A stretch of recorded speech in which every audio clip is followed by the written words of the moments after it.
이 말씀 누가복음 2장 41절부터 보겠습니다. 41절. 그의 부모가 해마다 6월절이 되면 예루살렘으로 가더니 예수께서 12살 되었을 때에 그들이 이 절기의 관례를 따라 올라갔다가 그날들을 마치고 돌아갈 때에 아이 예수는 예루살렘에 머무셨더라. 그 부모는 이를 알지 못하고 우리 43절까지 먼저 보셨습니다. 이스라엘 절기는 지금 구약의 그 절기가 오실 메시아에 대한 예표로 해가지고 보여줬던 절기예요. 그래서 지금 그 6월절로부터 해가지고 초실절, 그다음에 그리고 오순절로 해가지고 장막절에 이르기까지 특별히 3대 절기는 이스라엘 남자들은 1년에 3차례를 꼭 하나님 앞에 예배하도록 이렇게 되어져 있었는데, 그거는 예수 그리스도의 6월절 어린 양으로 돌아가시는 사건과 그다음에 우리 오순절 가나안 땅을 건너갔던 그 절기를 이야기를 하고, 그다음에 마지막 장막절 하나님 나라에 우리 올라가게 되어지는 이제 그때를 보여주는 그림이기도 합니다. 근데 이제 오늘 우리 6월절 절기를 통해 가지고 지금 예수님이 그 지키게끔 되어져 있는데, 6월절 절기는 이스라엘 백성들한테 상당히 중요한 그 절기였어요.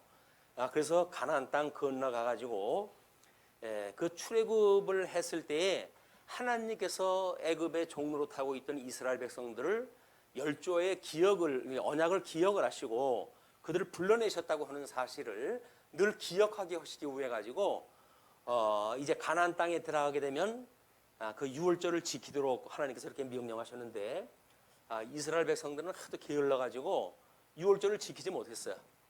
그리고 특별히 이제 그 12지파가 전부 흩어지고 북쪽 이스라엘은 망하고, 그리고 남쪽 유다의 요시야 임금이 통치를 갖다 했을 때에 비로소 북쪽 이스라엘 지파의 사람들을 불러다 놓고 그리고 함께 6월절을 지내요. 그 이야기는 그동안 남북이 갈려가지고 언약자손은 12지파가 묶여져 있어야 되는데 이미 이제 북쪽으로 갈라지고 남쪽 유다만 남아져 있고, 그래서 언약자손이 될 수가 없어요. 언약자손은 오실 자 예수 그리스도에 대한 예표적인 표징이기 때문에 12지파가 갈라지면 안 됩니다. 12지파가 모여야 돼. 12지파로 해가지고 모여야 이제 하나님의 언약자손이 되고, 그 언약자손이 예수 그리스도에 대한 예표이기 때문에 그렇게 묶여져야 되는데, 솔로몬 이후에 갈렸잖아요, 이제 나라가. 그래가지고는 6월절을 지키지도 못하고, 히스기야 때 가끔 히스기야 때도 종교 개혁을 일으키고 이제 6월절을 지켰지만 북쪽 이스라엘이 빠져 있는 상태에서 지냈기 때문에 하나님 앞에 온전한 6월절이 될 수가 없었어요. 요시야 임금 때 이제 남북 사람들이 12지파 다 모여가지고 하나님 앞에 6월절을 지켰고, 그 6월절을 지키고 얼마 안 있다가 결국은 남쪽 유다가 바벨론의 포로로 끌려가요. 자, 그러면 바벨론의 포로로 끌려갔던 우리 이스라엘은 유다 지파를 중심으로 해서 포로가 됐어요. 그러나 그는 이미 12지파가 묶어가지고 6월절을 지킨 이유이기 때문에 상징적으로 12지파가 모두 바벨론의 포로로 끌려간 게 되어지고, 그래서 에스라 느헤미야서에서 표현되어지는 걸 보게 되면 이제 이스라엘 자손과 유다의 자손을 똑같이 병기를 갖다 하게 됩니다. 그 이야기는 뭐예요?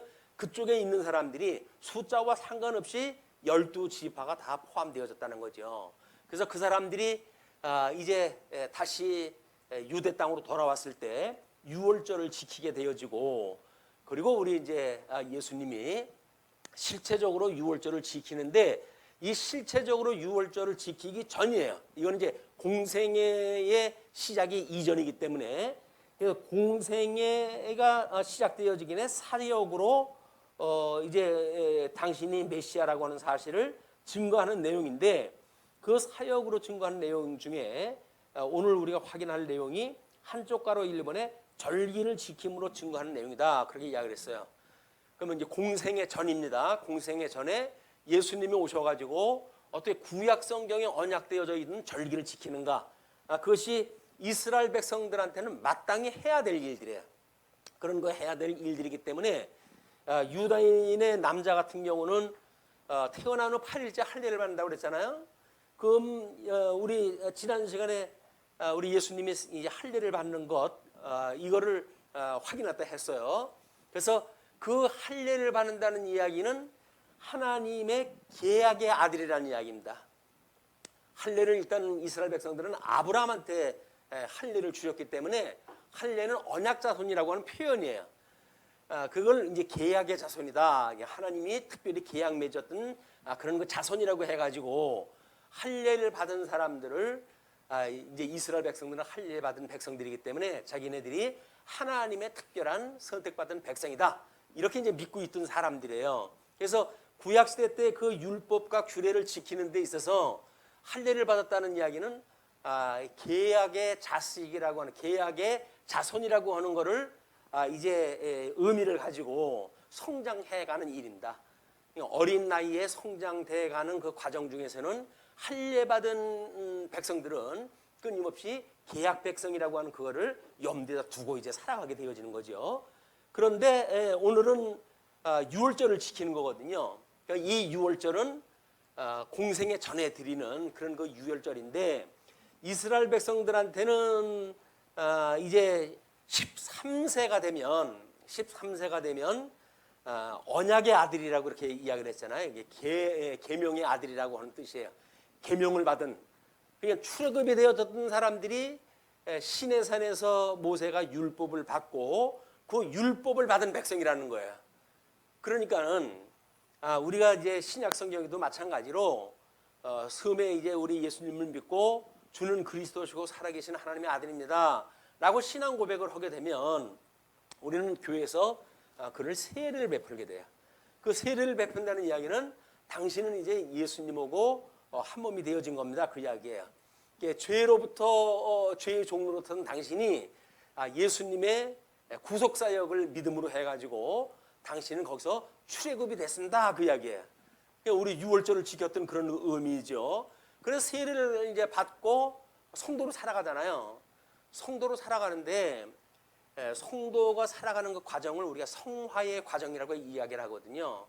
근데 성화의 과정을 살아간다고 할 때에는 사람들이 하나님의 우리 유월절을 지켰고 하나님의 아들인데 계명이 나오고 뭔 상관이야? 이렇게 생각을 하면서 살아가기 쉬워요. 그렇게 되어지기 때문에 기독교가 싸구려 복음으로 인해 가지고 어떻게 예수를 믿는지 그걸 다 잊어버리고 살게 되어지는 거야. 왜? 가나안 땅에 이스라엘 백성들이 들어갔을 적에는 유월절을 지킴으로 하죠. 끊임없이 그걸 기억하는 일이라고 그러지 않았어요.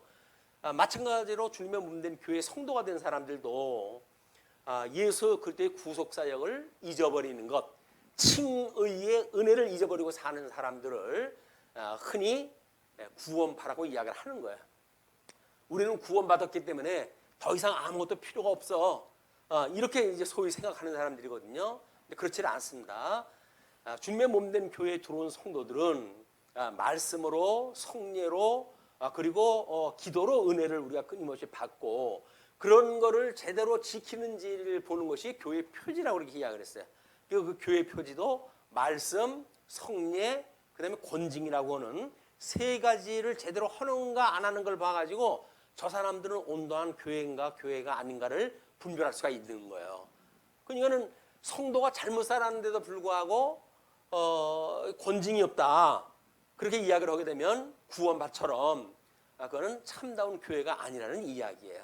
우리가 예수님이 지금 이제 그 유월절을 지키는 그런 그 문제는 예수님이 공생애를 시작하기 전이니까 할례를 받고 유월절을 지키고 그러므로 해가지고 구약의 언약자손들에게 명령하셨던 하나님의 말씀을 우리 예수님은 그걸 다 성취하다 하신 거예요. 그 이야기는 뭡니까? 구약에 언약되어졌던 모든 그 역사적인 내용들에 대한 성취를 하다 하셨다는 이야기예요. 그러니까 문자적으로 성취로 끝나는 것이 아니라 역사적으로 성취가 돼야 돼요. 그 역사적으로 성취가 되어진 것은 신학적으로 오실 메시아에 대한 예표적인 걸로 보여줬던 구약 역사였으니까 그걸 이루심으로 해가지고 구약에 언약되어진 메시아가 나야 라고 하는 걸 우리가 볼 수가 있어야 신학적인 의미까지 우리가 깨닫게 되어지는 거예요. 그리고 우리가 이제 성도들이 살아가는 데 있어서 실천 신학적인 것까지 우리는 포함한다고 그러지 않았어요? 그럼 실천 신학적인 입장이 뭐예요? 아까 이야기했던 구원을 받은 백성들이 어떻게 살아가야 되는가의 문제예요. 이거는 어떻게 살아가야 되는가에 대한 것이 끊임없이 계명을 기억하는 일이에요. 하나님의 말씀을 기억하는 일이란 말이에요. 구약 성경이 어떻게 우리에게 주었던 말씀이 무엇인지 이걸 깨달아야 우리가 지금 예수님을 믿고 살아가면서도 죄악 가운데 살아가는 우리를 확인할 수가 있잖아요. 아, 나는 이렇게 죄인이구나 라고 하는 걸 깨달았을 때 우리는 우리를 온전케 하시는 예수 그리스도를 이제 구할 수밖에 없고, 그러니까 우리로 하여금 온전케 하신다고 약속하셨던 그 주님을 바라보면서 우리는 온전하게 되어져 가는 거예요. 주님의 몸된 교회를 통해 가지고. 교회 생활이라는 건 그래서 매우 중요한 겁니다. 마치 뭐 가나안 교회 그 성도들이 하는 얘기가 뭐예요? 가나안 교회는 교회 안 나가는 교인들을 이야기하는 겁니다. 그 사람들이 나는 예수 믿어.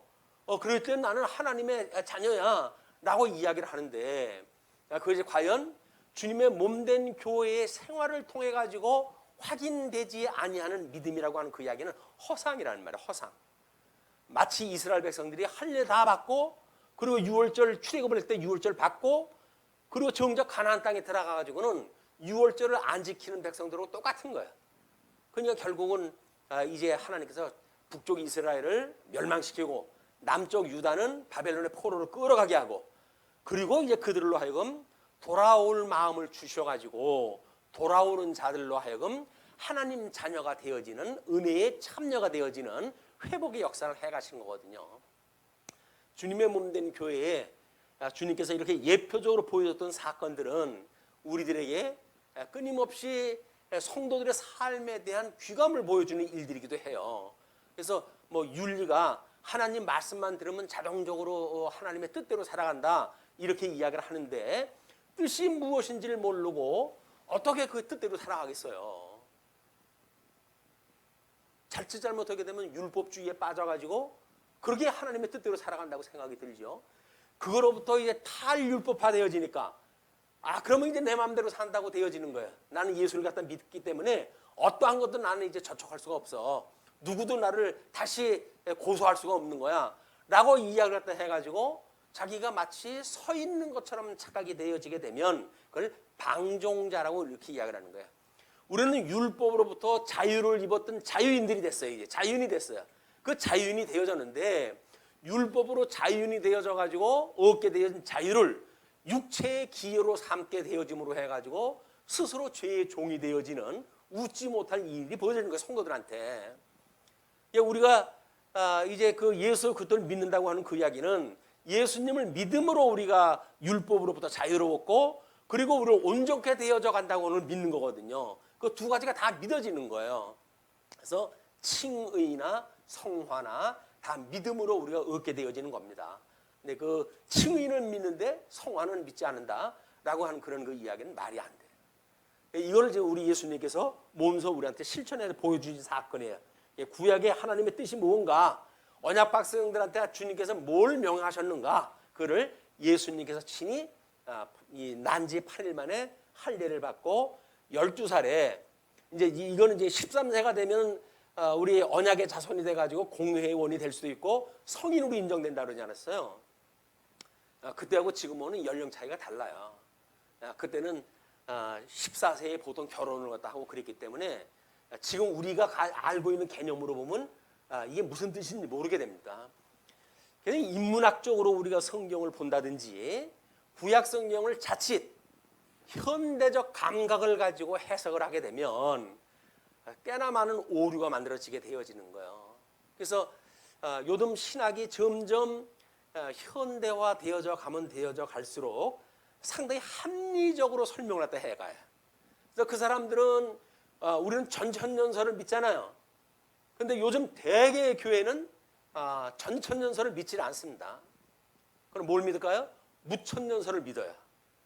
우리는 에덴을 상실했기 때문에 예수님이 오셔가지고 상실했던 에덴을 회복한다고 하는 개념으로의 천년왕국을 이야기를 하는데, 요즘 젊은 세대의 사람들이 외국에서 뭐 먹물 좀 먹고, 그리고 이제 박사학위라도 따고, 그리고 한국 교회에 와가지고 교단에서 증거하는 것이 무천년설을 갖다 주장하는 거예요. 그 무천년설이라고 하는 그 이야기는 예수님이 오시고로부터 이제 성령을 보내주셨으니까 오신 성령으로부터 해가지고 종말 때까지 우리 예수님께 직접 우리 통치한다는 겁니다. 다시 우리가 보는 모습으로 오셨던 예수님이 통치하는 것이 아니라 성령으로 해서 통치되어지는 것이 무천년 선지자들이 주장하는 거예요. 그건 교회론에 대한 큰 오해가 있게 되어집니다. 이런 문제가 지금 아마 우리 근본적인 보수 신학 몇 군데를 빼놓고는 대부분 무천년설을 다 돌아가 버렸어요. 이제 그래서 옛날 연세가 높으신 목사님들이 계신 데는 아무리 그런 것이 했어도 이제 교리적으로 방을 갖다 했는데, 연세 높으신 분들은 다 돌아가시고 젊은 세대들이 이제 가서 뭐 먹물을 먹고 왔으니까 그래도 합리적인 걸 가지고 성경을 보는 거예요. 그게 뭐예요? 현대적 감각을 가지고 성경을 해석을 하는 거예요. 그게.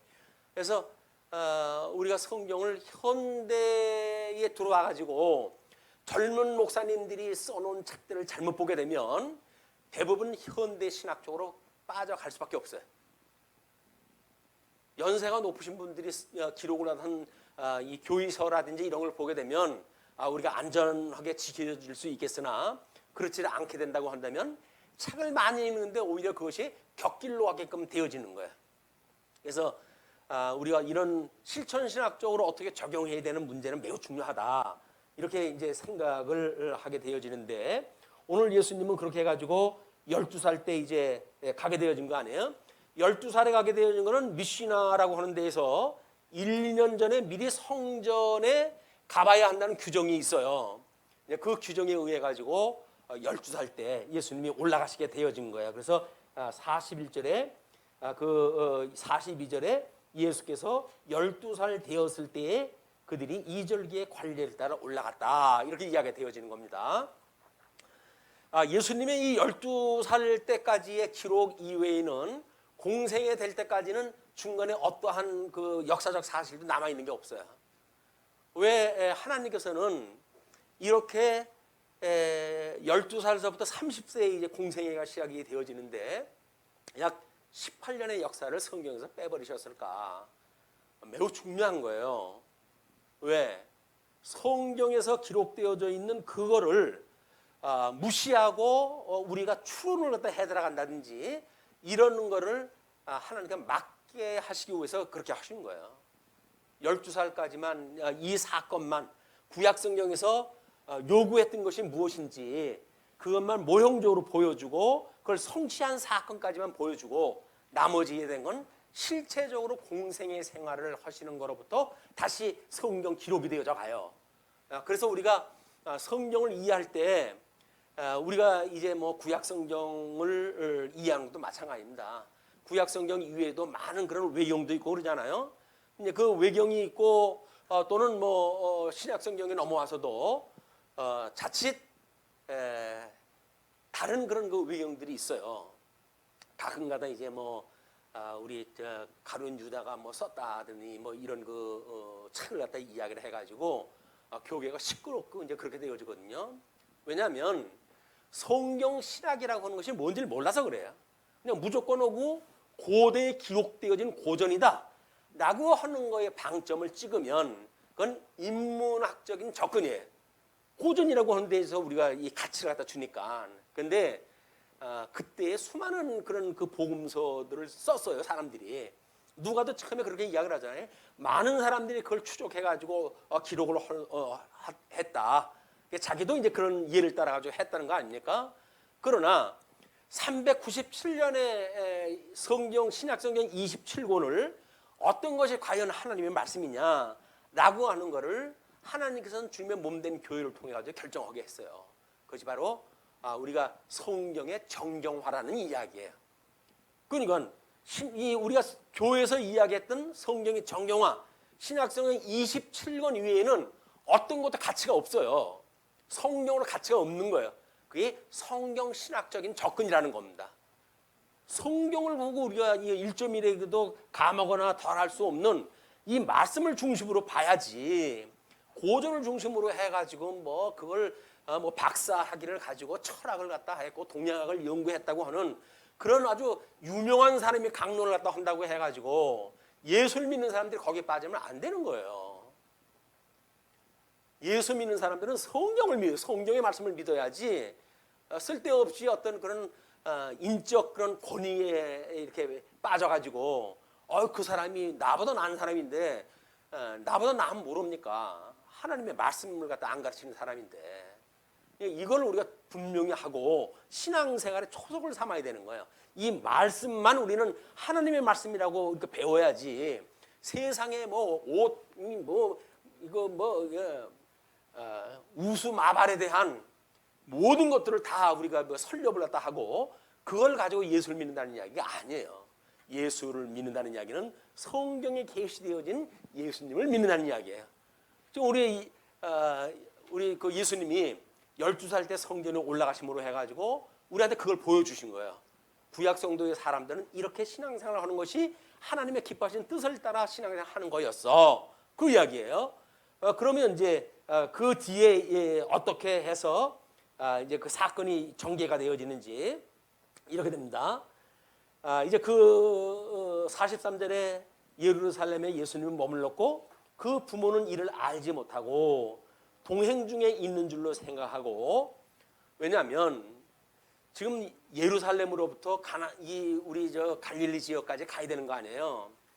그때는 유월절이 끝나고 사람들이 대거 이동이 되어지기 때문에 대체적으로 어린아이는 자기가 알고 있는 가족이나 친척을 따라가지고 이동하게끔 되어져 있는 겁니다. 예수님은 예수님뿐만이 아니겠죠. 그 일대에 자기 친구들도 있고 그럴 거 아니겠어요? 그러니까 뭐 평상적으로 이동하는 방법이 그렇게 이동이 되어졌기 때문에 부모님들은 그걸 관심을 안 가진 거예요. 그래서 그 부모는 이를 알지 못하고 동행 중에 있는 줄로 생각하고, 그 이야기는 뭐예요? 보통 사람들은 다 그렇게 생각할 수 있었다는 이야기예요. 이게 동행 중에 있는 줄로 생각하고 하룻길을 간 후 친족과 아는 자 중에서 찾되, 하룻길을 갔다고 한다면 몇 킬로 정도가 지금 이동이 되어진 거예요. 그렇게 되면 이제 뭐 가는 그 어떤 목표에 따라 가지고 사람들이 흩어지기 시작을 하고, 그다음에 갈릴리로 가는 사람들의 숫자만 뭐 남는 지역 정도가 됐다든지 뭐 이렇게 됐겠죠. 이렇게 분별할 수 있는 정도에. 그렇게 돼 가지고 보니까는 동행자 중에 없는 거예요, 예수님이. 그러니까 만나지 못함에 찾으면서 예루살렘으로 돌아갔더니, 그러니까 자기네들이 먼저 와서 그런가, 혹시 나중에 올까 해가지고 거기서부터 예루살렘을 거슬러 올라가면서 만나는 사람마다 이제 확인했다 해가지고 올라간 거예요. 그랬더니 사흘 후에 성전에서 만난즉, 사흘이나 지나갔어요. 하룻길을 왔는데 찾으면서 이제 가고, 그리고 뭐 머물렀던 그 곳이 있을 거 아니에요. 이제 거기서 뭐 우리 뭐 여인 숙에서 잤다든지 이렇게 됐을 때 거기까지 가는 데도 없는 거예요. 그래서 다시 거기서 예루살렘까지 올라가게 되어진 겁니다. 그랬더니 사흘 후에 성전에서 만난즉 그가 선생들 중에 앉으사 그들에게 듣기도 하시며 묻기도 하시니, 그때 보통 그 율법 학자들의 이 교육 방법이에요. 이제 복음을 증거하는 그런 그 방법이기도 하고. 근데 12살 뭐 애가 거기 끼워가지고 그걸 뭐 그럴 수가 있나? 이런 생각을 또 우리가 할 거야. 13살이면 성인이라고 그래서요, 공의회의 회원이 될 수가 있는 자격이 되어지는 거예요. 이제 우리는 14살 되면은 보통 세례를 받고 우리 유아 세례를 받고 14살이 되게 되면 우리 이제 공동의회 회원이 될 수 있는 이제 그 우리 입교가 이제 시작되어요, 그러잖아요. 그만큼 이렇게 중요한 거예요, 이게. 근데 요즘은 철이 늦게 나니까 뭐 14살이면 뭡니까? 중학교 졸업하고 이제 고등학교 막 들어가는 아이들인데, 교회 정치에 참여하는데 어려움이 있는 거예요. 이제 그게 안 되고, 그리고 이제 뭐 고등학교 졸업을 했다 하고 대학교 들어가고 그래서 자기 의사 결정을 할 수 있을 만한 이런 때 이제 보통 우리가 입교를 하잖아요.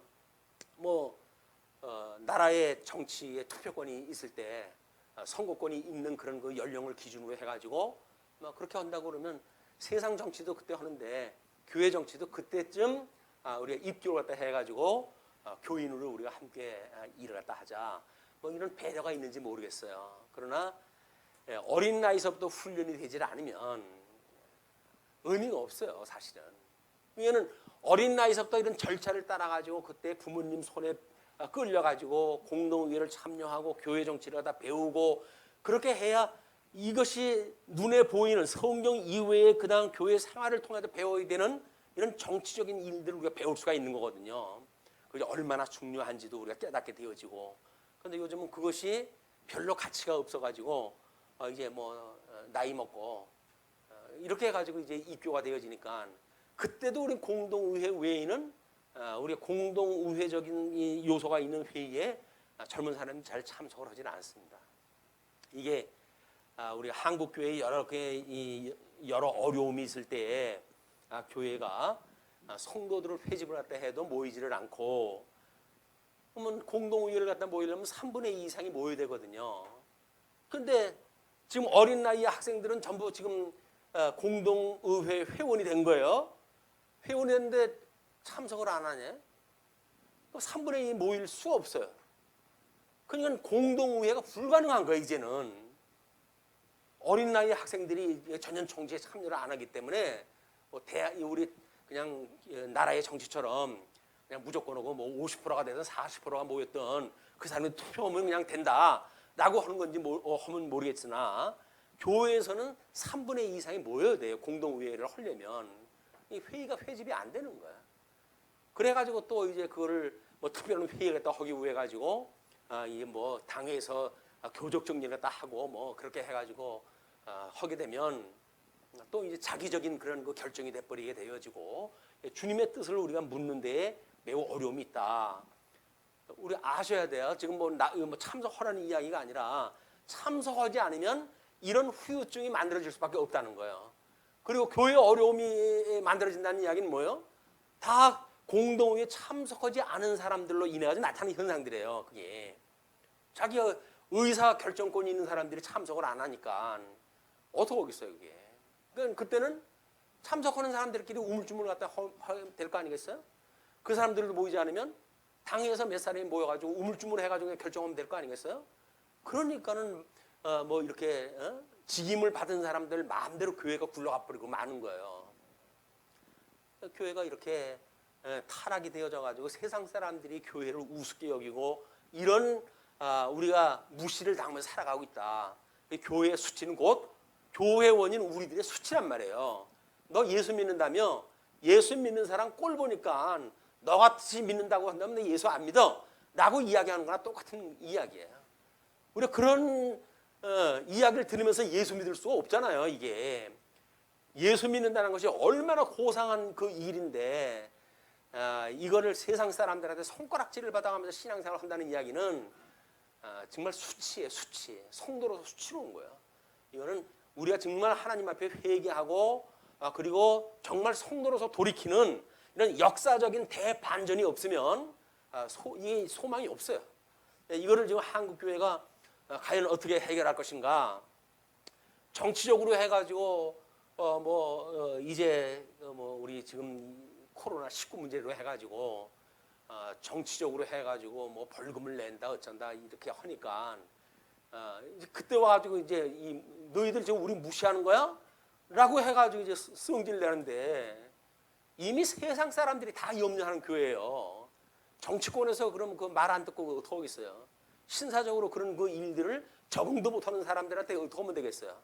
할 수 없이 정치권을 갖다가 이용하다 해야죠. 권력을 활동하다 해야죠. 이것이 지금 현재 우리들의 입장이다. 우리 스스로 정말 그 하나님의 법을 믿는 사람들이 세상 권세에 어떻게 순복하는 그런 원리를 따라가지고 살아갈 것인지 이런 것에 대한 신앙적인 정리가 매우 필요한 때라고 생각이 듭니다. 자, 그렇게 했는데 그렇게 했을 때 그들에게 듣기도 하시고 묻기도 하시는데 듣는 자가 다 그 지혜와 대답을 놀랍게 여기더라. 예수님은 이 땅에 오셨을 때 성령의 잉태함으로 해가지고 출생이 되신 분이에요. 그래서 그분은 태초로부터 이미 하나님의 말씀으로 오신 분이에요. 그렇기 때문에 그분은 지혜가 출중할 수밖에 없는 겁니다. 근데 그거를 마리아 이후에는 별로 관심을 가지고 있지 않은 거니까 사람들이. 그리고 출생한 지가 이미 12년이 지났잖아요. 그러면 12년 전에 출생했을 때 가지고 있던 어떤 그런 놀라운 하나님의 능력, 그리고 뭐 또 뭐 그런 선지자라든지 이런 사람들이 했던 찬양, 이런 것들이 이미 다 퇴색이 돼버렸어요. 보통 우리들이 알고 있는 신학의 체계가 몇 년이면 이게 바뀔까요? 놀라지 마십시오. 한 세대를 지나가기 힘들어요. 우리가 하나님의 말씀을 착실하게 공부해가지고 30년을 그 유지하기가 힘들어요. 그만큼 새로운 학설이 들어오고 새로운 유행이 되고 사람들은 그거에 따라서 자꾸 변화가면서 우리가 어렸을 때 배웠던 성경의 본질을 다 이미 달라진 변화되어진 속에 우리가 흘러가고 있단 말이에요. 인생은 짧습니다. 그런데 70년, 80년 사는 인생이 어떻게 이 영원 불변하는 진리를 우리가 그대로 간직할 수 있는가? 이거는 하나님의 은혜가 아니면 안 되는 거예요. 유행을 따라가지고 뭐 얼마나 박사 뭐 스펙이 좋은 사람들이 많습니까? 그 사람들이 이야기하는 거 전부 뭐 얼마나 우리가 신빙성 있고 논리적이고 그래요. 그럼 그걸 받아들인다고 한다면 과거에 믿었던 신앙의 본질은 퇴색되어지는 거야. 변질되어지는 거야. 근데 그 사람들은 뭐 외국에서 박사물 먹었다고 해가지고 그걸 주장을 했다 하니까 무식한 민초는 할 수 없이 그 사람들의 권위에 눌릴 거 아니에요. 먹물고 권위에 우리가 눌린단 말이에요. 그러니까 우리가 성경을 읽어야 되는 거예요. 끊임없이 성경을 연구해가지고 사실이 그러한가 하는 확인이 없으면 우리는 언제 미혹당할지 모릅니다. 요한계시록에서 첫 번째 인을 뗄 때 무슨 하나님께서 그 인을 갖다 보여주시죠? 인의 능력을. 그게 바로 미혹의 영이에요. 미혹의 영. 백마를 타고 마치 예수님이 흉내를 내고, 그러나 예수님은 검을 들지 활을 들진 않잖아요. 첫째 말을 하얀 백마를 탄 사람은 활을 들고 백마를 탔어요. 그래서 마치 자기가 메시아인 양 속이는 그런 그 미혹의 영이 등장하다 하니까 그거에 의해서 경계를 하기 위해 가지고 하나님께서 이제 그 인에 대한 모습을 보여준 겁니다. 그런데 직접 그 말 탄 자들은 4분의 1의 권세를 받아요. 4분의 1의 권세를 쓸 수가 있어요. 이제 하나님이 주신 거예요. 4분의 1의 권세를. 그런데 그걸 미혹되어진 자들이 좀 어수룩한 사람들, 이런 사람들을 전부 잡아먹는 거예요. 이제 그래서 3분의 1이 거기에 토토화가 됩니다. 초토화가 돼요. 하나님 말씀 모르면 초토화될 수밖에 없어요. 이미 하나님 주신 권세인데 뭐 4분의 1만큼은 그걸 가지고 택한 백성들을 하나님 지진기렸다 하는데 3분의 1을 갖다가 하나님께서 다 제거를 시켜버리시는 거예요. 우리 첫째 나팔서부터 넷째 나팔까지가 뭐라 그랬어요? 하스몬 왕국의 왕국에 대한 그 나팔재앙이라고 그러지 않았어요? 그거 뭡니까? 하스몬 왕국이라고 한다면 제사를 어떻게 지내야 돼요? 삼직이 분리가 되어 있는 거 아니겠어요? 근데 나라를 강복했다고 해가지고 마카비 왕조가 자기네들이 제사장까지 갖고 있는 거예요. 각 제사장까지. 그리고 통치권 가지고 있고, 뭐 신정에 대한 모든 걸 통합되어져 있는 것이 그때 그 고대 국가의 형태니까 그걸 그대로 모양을 따가지고 자기네들이 제사장을 가진 거예요. 하나님의 법에 어디에 그 유대 지파가 제사장을 가지라고 그랬습니까? 그게 이미 기름 부음 받은 자가 끊어지는 그런 그 현상들인 거예요. 그러니까 하나님께서 제대로 이 하나님 나라를 운영하지 못하는 나라인데 그걸 그냥 두겠어요? 그냥 네 나팔 재앙으로 해가지고 환란을 갖다 하나님께 주시는 거예요. 그걸 이제 모르게 되면 우리는 여전히 이렇게 뭐 하나님 말씀 뭐 어떤 사람이 말해도 많지. 우리 교파로 해가 지금 얼마나 교파가 많습니까? 그 수많은 교파 중에서 어떤 교파를 택할 것인가? 어떻게 하면 좋을까요? 뭐 아는 사람 따라가면 되지 뭐. 집에서 가까운 데 가면 되지 뭐. 이걸로 안 되는 거예요. 모든 사람들은 교회가 똑같다고 생각이 드니까 그러잖아요. 아니 대전에서 모터로 청주까지 가요? 가까운 데 교회가 많은데 딱 이렇게 이야기를 해요. 왜? 그 사람들은 이렇게 무엇을 가르치는 지에 대한 내용에 대한 건 별로 관심이 없는 사람들이거든요. 뭐에만 관심이 있어요? 교회에 나가느냐 안 나가느냐. 그것만 관심 있는 사람들이에요. 말씀 운동 서원교회 오시는 분들은 어떤 자부심을 가지고 계신가요? 아니 뭐 우리나 거기나 무슨 그게 그거지 뭐. 이렇게 이야기를 한다면 여기까지 올 이유가 없는 거예요. 예수님이 지금 이렇게 말씀으로 해가지고 그들에게 듣기도 하고 묻기도 할 때에 지혜와 대답을 놀랍게 여기는 것은 이미 말씀의 본질이기 때문에 그런 겁니다.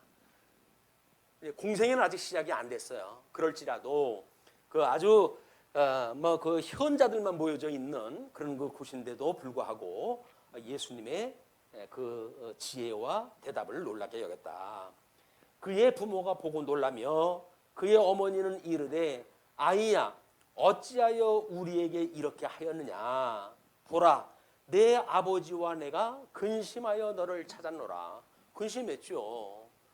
혈육의 아들이고 아래 성경의 내용을 보게 되면 누이도 있고 뭐 동생들도 있고 있지만 이제 그 장시 아들인데 왜 안 놀랐겠어요? 깜짝 놀랐겠지. 찾아노라 이렇게 이야기를 해요. 그랬더니 예수님께서 뭐랍니까? 예수께서 이르시되 어찌하여 나를 찾으셨나이까? 어머니는 내가 태어날 때서부터 성령의 감동을 받아가지고 그리고 잉태하신 분이 아닙니까?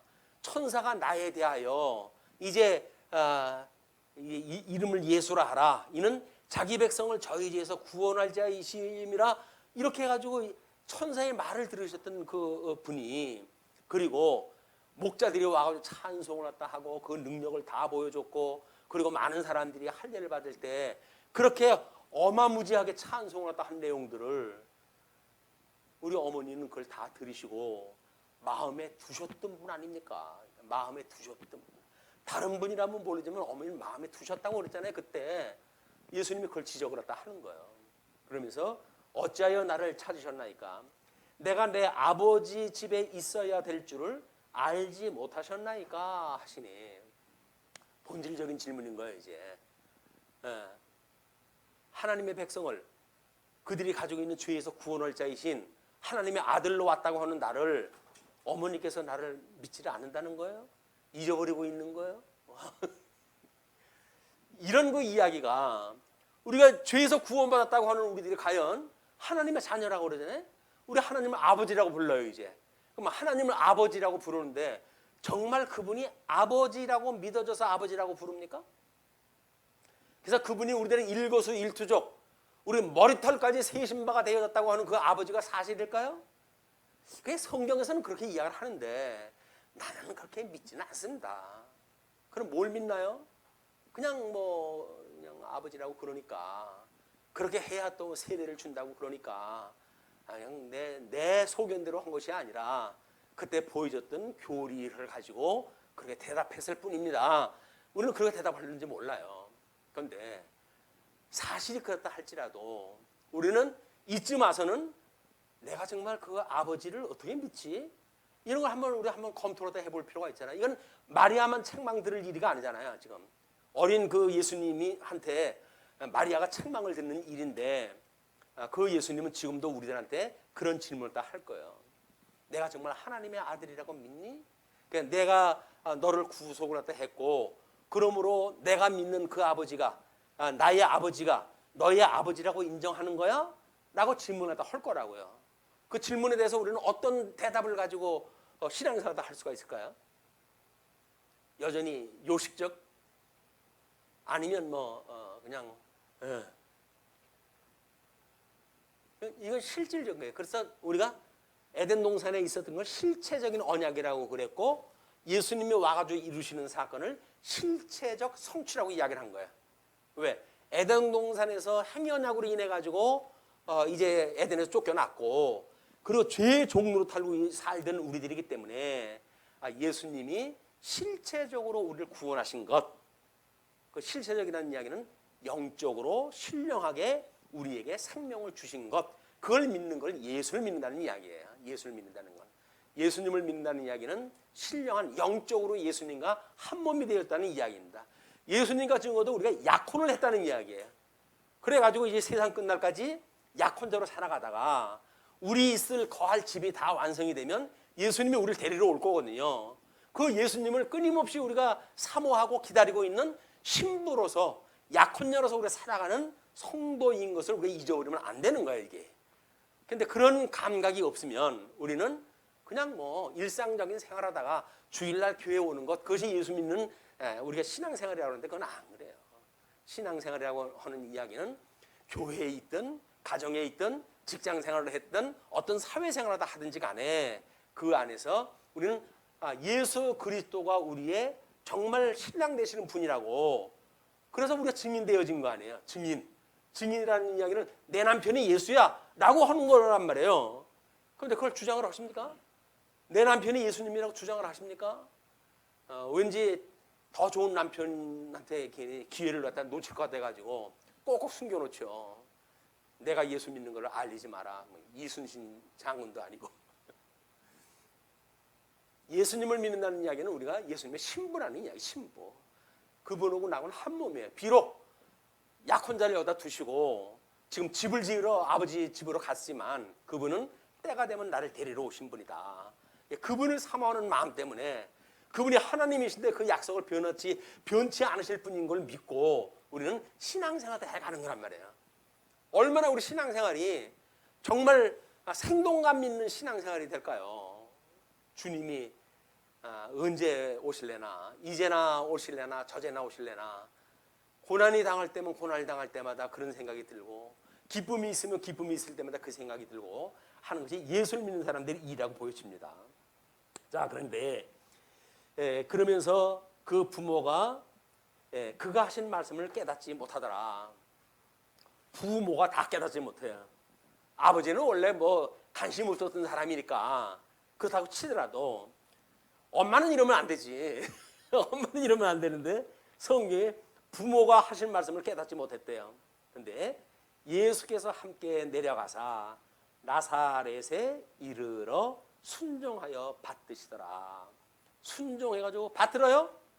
하나님의 아들인데 뭐 어디 성전에 있을 적에는 엄마 아빠한테 꾸준함을 갖다 하더니 이제 동네까지 왔어요. 다시 와가지고는 뭘 해요? 부모님으로 섬기는 거예요. 왜? 그게 사역이에요. 성장하기 전까지 그렇게 사는 거예요. 공생애가 시작이 되어졌을 때 그는 이제 모든 가족을 떠나가지고 공생애 생활을 다 하시는 거지, 공생애 전까지는 그런 가정생활의 원칙에 의해서 이제 사시는 거다. 예수님도 그 부모님들을 순종해가지고 받드는데 세상에 태어나가지고 부모님을 갖다 받들지 않고 뭘 한다고요?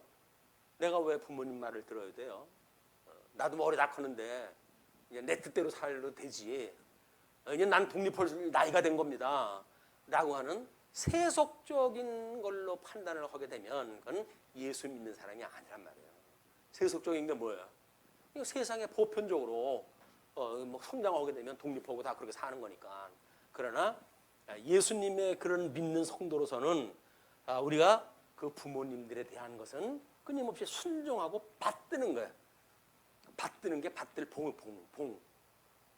그러니까는 우리 성도의 통치 방법이 뭐라 그랬어요? 세상 사람들은 뭐 우리 유교에서는 뭐 법치다, 덕치다 해가지고 그걸 논하기도 하지요. 우리는 어떤 다스리는 법칙을 갖다가 가지고 있을까요? 그게 공직치라고 하는 원리란 말이야. 성김으로 해가지고 다스리는 것을 우리는 법칙으로 알고 사는 사람들이에요. 그러면 이제 우리는 그 법칙을 어떻게 적용을 시킬까요? 우리 성도들한테, 1차 성도들한테는 어떻게 할까요? 섬기는 거예요. 그냥 섬기는 거. 그럼 그게 그로 하여금 다스리는 일이 된단 말이에요. 왜? 하나님의 말씀이 이 다스리는 능력이 되어지니까. 그럼 나가서는 어떻게 하면 될까요? 뭐 우리 교회 떠나가지고 집에서는 어떻게 하면 될까요? 집에서는 뭐 부모 자식 간인데 뭐 할 수 없이 먹여주니까 내가 해야지 이런 게 아니잖아요. 받들어 섬긴다는 이야기는 그렇게 피동적이거나 수동적인 그 자세가 아닌 거예요. 적극적으로 섬기는 일이에요. 섬기는 일. 그렇게 했을 때 이제 그 어머니는 이 모든 말을 마음에 두니라. 마음에 두는 것 매우 중요합니다. 마음에 두는 것. 우리가 성경을 읽을 때 관심을 두게 되면 그냥 마음에 둘 수는 있어요. 다 기억을 못해요. 그냥 그렇구나. 마음에만 두시게 되면 어느 날 성령의 감동을 받아가지고 그 말씀이 필요할 때 하나님 그 말씀을 기억나게 하셔요. 그게 성령의 역사예요. 모르겠어. 뭐라는지 몰라. 그래가지고 이건 1시간 들으시는데 관심을 가지고 들으시면 되지. 딴청을 하면 뭐래요? 딴청을 하면. 딴청을 한다고 해가지고 뭐 그 시간 다른 거 뭐 이익 있나요? 그럴 바에야 그냥 들으시면 그냥 마음에만 두면 돼요. 그래요? 그래요? 뭐 잘 내가 깨달음은 없지만 그걸 마음에 두신다고 한다면 우리가 하나님께서 필요한 그 말씀이 필요한 때 그 말씀이 기억나게 하고 성령의 감동을 받아가지고 주님의 몸된 성도의 삶을 살아게 하신다. 그걸 믿는 것이 우리가 하나님을 믿고 하나님의 영이신 성령을 믿는 거예요. 성령은 우리들한테 말씀에 감동을 주어가지고 뭐 그때그때 깨달아가지고 이 말씀으로 해가지고 뭐 개벽이 일어나고 이랬으면 얼마나 좋겠습니까? 그럼 내 일주일마다 듣는데 일주일마다 개벽이 일어나면 어떡하겠어요? 다 정신이 이상해지실 거예요. 그러나 그때 성령의 감동으로 깨달음이 있어서 기쁨으로 우리가 받을 수는 있죠. 그러나 기억이 안 난다 할지라도 마음에 두시면 돼요. 그냥 마음을 열어놓고 두시게 되면 그냥 말씀이 들어와가지고 다 이 심장에 마음에 차곡차곡 쌓여 들어갈 거예요. 언제 필요하게 되면 성령께서 저 깊이 있는 말씀이라도 끄집어내가지고 기억나게 하시고 그래서 구원의 그 은혜를 깨닫게 하신다. 예수는 지혜와 키가 자라가며 아직도 성장하는 나이니까 자라가며 하나님과 사람에게 더욱 사랑스러워 가시더라. 그 이야기를 주보에는 사무엘상 2장 26절 말씀을 인용을 했어요. 사무엘이 점점 자라매 여호와와 사람들에게 은총을 더욱 받더라. 예수님은 그러니까 받들어 섬기는 것뿐만 아니라 사무엘이 그렇게 엘리 제사장을 섬겼던 일처럼 예수님도 그렇게 섬겼고 그런 일로 인해 가지고 성장하는 것 같게 또 하나님께서 구약의 사람들이 지혜로운 사람들이 성장했던 그 모습을 그대로 성장을 하셔서 역사적으로 언약되어졌던 모든 내용들까지도 예수님은 다 이루셨다. 다 이루신 거예요. 예수님은 다 이루신 거예요. 자, 그리고 이제 3장에 넘어가게 되면 이제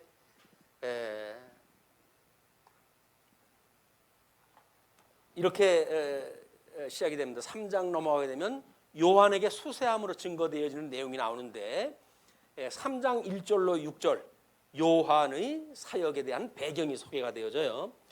디베료 황제가 통치한 지 15해 곧 본디오 빌라도가 유대의 총독으로 헤롯이 갈릴리의 분봉왕으로 그 동생 빌립이 이두레와 두라고니 지방의 분봉왕으로 루시니아가 아빌레네의 분봉왕으로 안나스와 가야바가 대제사장으로 있을 때에 이렇게 해가지고 있었을 때 정치적 배경을 쭉 소개를 했다 하거든요.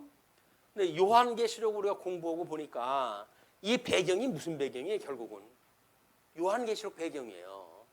요한계시록 배경이 어떻게 뜬금없이 나타난 것이 아니라 우리 이렇게 우리 신약 성경이 시작될 때 이미 하스몬 왕국에 대한 그런 기억이 있는 사람들에게 어떻게 예수님이 오셨고 그 하나님의 나라가 어떻게 이루어지는지를 보여줬던 일이기 때문에 역사적 배경이다. 근데 여기서 지금 짐승권세와 음료권세라고 이야기를 했잖아요. 짐승권세는 우리 요한계시록에 의할 것 같으면 물에서 올라온 짐승이 있었죠. 로마 제국이라고 그랬어요. 묻혀서 올라온 짐승이 있다고 그랬어요. 그것이 헤롯의 왕국이라고 이야기를 했어요. 그리고 뭐 분봉왕도 물론 헤롯 왕의 이제 그 아들들이 나눠 갖고 있는 일이니까 그냥 결국은 눈에 보이는 사단의 권세 아래 있는 자들, 이 자들이에요, 이 자들. 그리고 그들의 빌붙어 가지고 대제사장을 갖다가 로마 제국의 황제에 의해서 임명을 받거나 이렇게 해가지고 누렸던 두 사람이 제사장이 소개가 되어지는 거예요. 거기서 안나스와 가야바라고 하는 두 사람이 소개가 되어집니다. 근데 대제사장은 한 명이 해야 되는 거 아니겠어요? 근데 왜 두 명을 다 언급을 했을까? 그 이야기는 역사적으로 매우 복잡한 그런 것이 있어요. 왜냐면 황제가, 로마 황제가 지맘에 틀리게 되면 제사장을 다른 사람을 갖다 세우고 이렇게 되어져 가지고 이제 혼선이 있게 되어지니까 두 사람만 특별히 지금 여기서 역사적으로 소개가 되어지는데 아마 어떤 황제에 의해서 신앙사도 했는가라고 하는 것이 필요하지요. 그런데 대제사장은 한 명만 대제사장이라고 하는 그거는 모든 백성이 다 알고 있어요. 그러면 다 알고 있는데도 불구하고 대제사장으로 권세를 갖다 누리려면 어떻게 되겠어요? 자기네들끼리 뭔가 그림을 그려야 되겠죠. 이거 다 뭐 친족 관계로 되어져 있으니까 뭐 장인과 사이로 해가지고 친족 관계라든지 이런 걸로 되어져 있기 때문에 그걸 어떻게 설명을 갖다 이제 이 책을 갖다 만들까라고 하는 그걸로 한 사람은 대제사장 역할을 갖다 하는 거예요. 또 한 사람은 공의회의 회장으로 해가지고 그 일을 갖다 하는 거예요. 그래서 한 사람은 정치적으로, 한 사람은 종교적으로 그 두 역할이 나눠진 거 아니에요. 그러니까는 우리 그 하스몬 왕국 때는 한 사람이 제사장 역할도 또는 통치자 역할도 한 사람이 묶어서 했단 말이에요. 그런데 이제 우리 이 복음서의 배경으로 들어가게 되어지니까 이제는 두 제사장이 하나는 통치를, 하나는 이제 그 제사의 종교적 역할을 이걸 나눈 거예요. 그게 나눴는데 제사장 가문에서 또 유다 통치를 할 수가 있나요? 할 수가 없는 거야. 이 역할만 나눈 거지. 자기네들 나름대로 뭐라고 그랬냐면 안나스라고 하는 사람은 지금 대제사장을 맡고 있는 사람이니까 아론을 상징한다 이렇게 이야기를 해서 아론을 상징해가지고 제사 역할을 다 하게 되어져 있는 거예요. 그리고 가야바라고 하는 사람은 이제 대제사장이 지금 현재 대제사장은 안나스니까 그때 현인이라라고 이야기를 해가지고 모세를 상징한다 이렇게 이야기를 한 거예요. 그래서 모세와 아론은 같은 레위 지파지만 그 사람들은 하나님께서 이제 그때는 신정 정치를 할 때니까 이제 이 이스라엘 백성들이 가나안 땅에 들어갔을 때만 그것이 사사 시대가 끝나고 직임이 나뉘어지지 그때까지는 직임이 하나로 묶여져 있을 때란 말이에요. 그래서 그 모세를 현인인 모세를 상징한다라고 해가지고 공의회를 이 통치를 갖다 했기 때문에 실질적인 통치의 역할을 다 했다라고 역사가들은 이야기를 다 하기도 합니다. 이런 그 일이 있을 때예요. 그래서 정치 권세가 우리 짐승 권세라고 이야기를 하고 그다음에 그 빌붙어 가지고 사는 사람들이 음료 권세니까 요한계시록에서는 음료 권세가 짐승 권세를 얻고 행세를 갖다 하는 모양이죠. 물론 이제 이 문제는 바벨론이라고 하는 아직 오지 아니한 짐승, 그 짐승이 왔을 때의 모습이에요. 음료와 짐승 권세의 그런 설명을 했던 거는. 근데 원리적으로 봤을 땐 똑같이 적용이 되어지는 겁니다. 지금도 우리 이단 교파들이 흔히 정치계에다가 기웃거려 가지고 연주를 맺고 그래가지고 교세를 늘리는 사례들이 꽤나 많아요. 정권마다 그런 그 일이 만들어져요. 그 왜냐하면 우리 이 교회들이 나름대로 해가지고 결속력이 강하잖아요. 이게 또 그러니까 이단을 갖다 제대로 하나만 잡게 되면 몇십 명 정치편은 그냥 먹게 되어지는 거예요. 이게 그렇기 때문에 이단들은 꼭 정치권에 기웃거린다. 주님의 몸된 교회는 그렇지가 않은 거예요. 독립이 된 거예요. 종교하고 정치하고는 완전히 분립이 되어져 있는 거예요. 분립이 되어 있어 가지고 이 교회는 나라가 통치를 할 수가 없어요. 또 이 교회는 나라의 통치를 갖다가 적극적으로 우리가 그 호응을 갖다 해줘야지 그거를 너군 우리하고 상관이 없는 거야라고 해가지고 반역을 한다든지 이렇게 할 수가 없는 거예요. 두 관계를 공의가 가지고 있는 것이 한국 교회에서 이야기하고 있는 신앙과 우리 정치에 대한 관계다. 이걸 놓치게 되면 많은 오해가 돼요. 뭐 우리 ang 목사님 오늘 어머니 그 다니는 교회에 목사님 다른 데로 가시기 때문에 어머니가 상처가 심하다. 무슨 왜 그런 일이 생겼냐 그랬더니 뭐 그 은퇴하셨던 장로님이 이제 그 지역에 와가지고는 목사님한테 왜 정치 얘기 안 하냐. 지금 온 그 교회가 정치 얘기 갖다 해가지고 그런 걸 믿기고 그렇게 해가지고 성도들 갖다가 뭐 교육을 다 하고 그러는데 왜 목사님은 정치 얘기 안 합니까? 교인 떠날까봐 그럽니까? 라고 해가지고 목사한테 그냥 덤벼드는 거예요.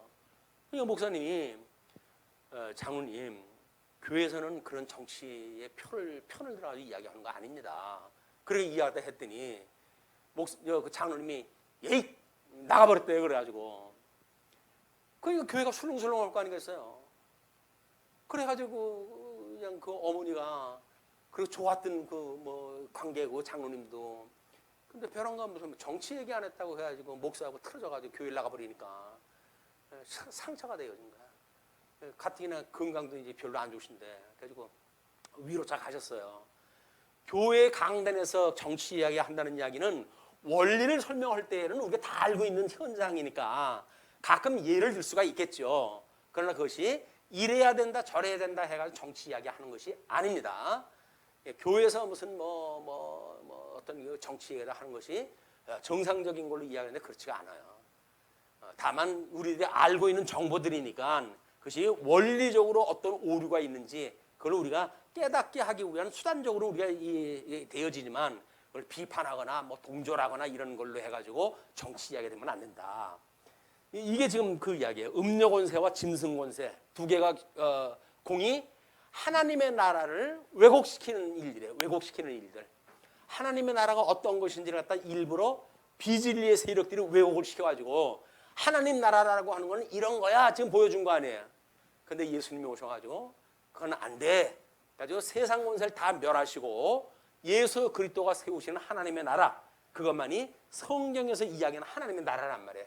그 하나님의 나라를 우리가 제대로 깨닫고 살아가야 주님의 몸된 교회는 이렇게 아름다운 거로구나 이걸 알 수가 있지. 그렇지가 않으면 세상 흙탕물 속에 같이 있어가지고 뭐가 뭔지를 몰라요. 분별을 못하는 거야. 그래서 우리가 신앙생활도 매우 필요한데 지금 이때예요. 이때 그때에 하나님의 2절 중반절입니다. 하나님의 말씀이 빈들에서 사가랴의 아들 요한에게 임한지라. 사가랴의 아들 요한이라고 하는 그 이야기는 이제 예수님 출생했을 때 등장했던 그 세례 요한에 대한 그 요한이는 흔한 이름이니까 보통 방법이 아버지의 성을 따가지고 이름을 부른다. 그래가지고 그 아들을 사가랴의 아들이라고 하는 걸 명시를 갖다 한 거예요. 그래서 요한에게 임한지라. 요한이 요단강 부근 각처에 와서 죄 사함을 받게 하는 회개의 세례를 전파하니 선지자 이사야의 책에 쓴 바 광야에서 외치는 자의 소리가 있어 이르되 너희는 주의 길을 준비하라 그의 오실 길을 곧게 하라 모든 골짜기가 메워지고 모든 산과 작은 산이 낮아지고 굽은 것이 곧아지고 험한 길이 평탄하여질 것이요. 지금까지 뭐가 구부러졌다고요? 하나님의 나라가 전부 왜곡됐다고 그러잖아요. 이거 소개했던 게 전부 왜곡되어진 거예요. 예수님 올 때까지의 유대교의 우리 마카비 왕조의 그 이후로 모든 하나님의 나라의 상이 왜곡이 되어져 있었는데 그를 주님이 이제 오실 때 이것이 표기되어지니까 이사야가 그걸 회개하는 방법으로 해가지고 그를 평탄하게 될 것이고 모든 육체가 하나님의 구원을 보리라 한가 같으니라. 모든 육체가 하나님의 구원을 보겠다는 이야기는 뭐예요? 저희 죄에서 구원할 자이사 그 메시아를 보게 되어질 때가 되어졌다는 거예요. 이걸 지금 예언을 갖다 했는데 이사야 선지자를 통해 가지고 예언을 갖다 했는데 그 예언 내용을 곧게 하는 사람이 누구냐면 세례 요한이 와가지고 지금 타락하고 있으니까 너희들 그럼 다 망해 이놈들아 해가지고 회개를 갖다 하라고 지금 촉구하는 거예요. 너희들 그 왜곡되어진 대로 가면 다 망해. 이건 하나님의 천국이 아니라 지옥이야 라고 하는 걸 선언하는 거란 말이에요. 예수를 믿으면서도 천국을 지향을 하진 않고 지옥에 그것이 너무나 아름답다고 해가지고 뭐 요즘은 뭐 마귀의 자식이니 뭐 사단의 뭐 자식이니 그래가지고 뭐 지옥을 아주 희화화하잖아요. 아무것도 아닌 것 같처럼 이렇게 여기는데 그게 불에 타는 고통을 느끼는 걸 안다고 한다면 장난거리로 볼 게 아닙니다. 얼마나 그게 고통스러운지 모르는 거예요, 우리가. 그러니까는 하나님 나라의 아름다운 그 하나님 나라의 백성으로 살아가야 될 우리들이 이 왜곡되어진 그들의 하나님 나라의 상에 의해 가지고 결국은 로마의 종로로 타고 거짓 왕 헤롯이라고 하는 거는 지금 유다 그 사람도 아니잖아요. 그런 사람들한테 그 나라의 통치를 다 맡기고 그리고 제사장 돈 주고 산 제사장들에 의해 가지고 제사를 드리니 이 제사가 온당한 제사가 되겠습니까? 가짜 제사인데 전부 가짜 제사인데 구원받을 수가 없는 거예요. 이걸로는 이 방법은 구원을 받을 방법이 없어요. 오직 우리 예수님만만 이제 구원이 되어지는데 그동안 왜곡되어진 거를 곱게 펴야 될 사람이 있으니까 하나님께서 세례 요한을 보내가지고 그들에게 회개를 촉구하는 겁니다. 그래서 6절까지 세계의 회개를 이제 하도록 하는 역사가 쭉 소개가 되어졌고 7절로 14절 요한의 회개의 세례를 베푸는 일이 소개가 되어지는데 그 이야기는 다음 시간에 하기로 하고 오늘 말씀 줄이기로 하죠. 기도하시겠습니다. 지금도 살아계셔서 세계 만사와 만물을 직접 통치하는 우리 주 예수 그리스도시여, 이제 우리 하나님 우편에서 지금도 우리를 위하여 중보 기도를 하고 계시는 주님 앞에 주님의 이름으로 고합니다. 세상이 얼마나 어두운지, 세상이 얼마나 악한지, 세상 사람들은 하나님의 자리에 있으면서 하나님과 같이 되려고 하는 마귀 권세의 미혹이 되어져 살아가는 이런 어처구니 없는 세상에 지금 우리가 살아가고 있습니다. 우리는 성경을 통해서 끊임없이 하나님의 나라가 무엇인지를 알고 그래서 하나님의 선하신 뜻을 따라서 그 하나님의 의와 나라를 구하고자 하오나 이게 세상의 모든 종교가 특별히 기독교가 하나님의 말씀을 말씀대로 가르치질 아니하고 왜곡되어진 세상의 탐욕을 따라 구하게 하는 이런 세속주의와 또는 대형화를 갖다 추구하고 있는 이런 세속주의와 또는 신비주의와 이런 거에 의해 가지고 마치 성도들의 영혼을 이제 잘못되어진 것으로 미혹하는 이 영이 가득한 어두움의 세상에 우리가 살고 있습니다. 우리 하나님께서 저희들을 불쌍히 여겨 주셔서 하나님의 말씀을 듣고 하나님의 영으로 거듭나고 중생되어져서 하나님 이름으로 성화되어져 가는 아름다운 성도의 삶을 살 수 있도록 주님께서 인도하여 주시옵소서. 이제 우리들의 이 연약함을 아시오니 하나님께서 우리들의 모든 죄를 용서하시고 우리가 우리에게 죄진 자를 사해 준 것처럼 우리 죄를 사하시고 그리고 우리를 시험에 들게 하지 않도록 끊임없이 우리를 붙드시고 인도하여 주시옵고 우리 하나님께 주셨던 자유를 육체의 기회로 삼게 하지 마시고 다만 우리를 이 악으로부터 구원하여 주시옵소서. 우리 주 예수님이 우리에게 가르쳐준 이 주기도가 우리에게 끊임없는 기도가 되어져서 신령한 우리의 생명을 구하는 이런 그 기도가 되어지기를 소원합니다.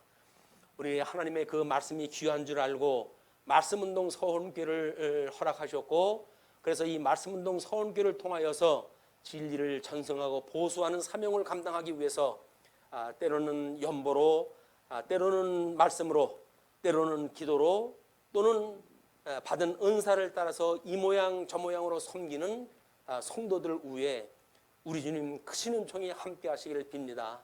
그들이 하나님을 섬기는 일에 지치지 않도록 주께서 붙드시고 지켜주시옵소서. 아무리 세상이 어두워지고 힘든 세상이라 할지라도 영원하신 하나님께서 함께 계심을 믿고 위로받고 그리고 소망 가운데 살아갈 수 있도록 주님께서 인도하여 주시길 빕니다. 그들이 어느 곳에 있든지 흩어져 있는 한 주 동안도 은혜의 장중원에 붙들어 주셔서 선한 일 하는데 결코 방해받지 않도록 주님께서 늘 함께 하시고 그들을 붙들어 주옵소서. 우리 주 예수 그리스도의 이름으로 기도하옵나이다. 아멘.